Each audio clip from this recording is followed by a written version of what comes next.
The Battle of Talana Hill, also known as the Battle of Glencoe, was the first major clash of the Second Boer War. A frontal attack by British infantry supported by artillery drove Boers from a hilltop position, but the British suffered heavy casualties in the process, including their commanding general Sir William Penn Simmons. Prelude. Reinforcements sent to Natal by Britain immediately before the outbreak of war had moved into the northern part of the province of Natal, but not far enough forward to occupy the passes of the Drakensberg Mountains. As a result, the Boers could invade Natal from three sides. Lieutenant General Sir George White, in command of forces in Natal, requested that forces at Glencoe be withdrawn to concentrate his forces at Ladysmith, where he held the bulk of the British garrison. The governor of Natal considered it necessary to hold the position for political and economic reasons,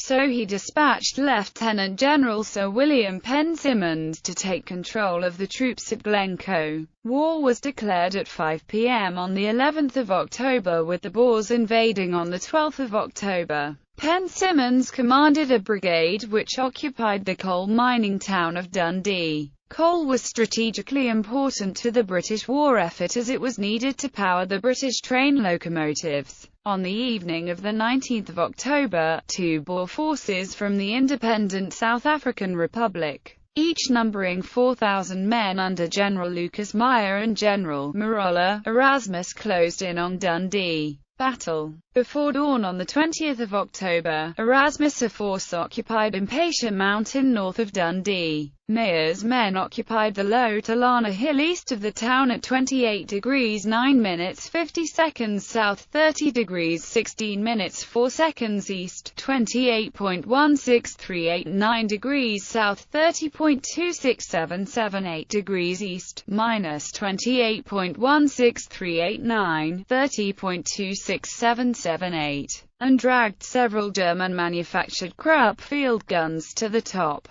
As dawn broke and the British spotted the Boers on Talana Hill, these guns opened fire, ineffectually. The British 16th and 69th Field Batteries galloped to within range and opened fire, leaving the 1st Battalion Leicestershire Regiment and the 67th Field Battery to guard the camp. The British infantry, led by the 2nd Battalion Royal Dublin Fusiliers and supported in succession by the 1st Battalion King's Royal Rifle Corps and the 1st Battalion Royal Irish Fusiliers, moved forward to make a frontal attack, and reached the foot of the hill where they were to advance through a small wood. However, they were pinned down by heavy rifle fire from the top of Talana Hill. Simmons went forward to urge them on, and was mortally wounded in the stomach, although he was able to mount his horse and ride back into Dundee, where he later died. Under Simmons' successor, Brigadier General James Herbert Ewell, the KRRC managed to reach a small stone wall at the foot of Talana Hill, where the Dublin Fusiliers were pinned down by Boer fire. With the Royal Artillery laying down accurate fire on the summit, the KRRC, supported by the RAF, were able to proceed up the hill. When they reached the top, they suffered casualties from their own supporting artillery.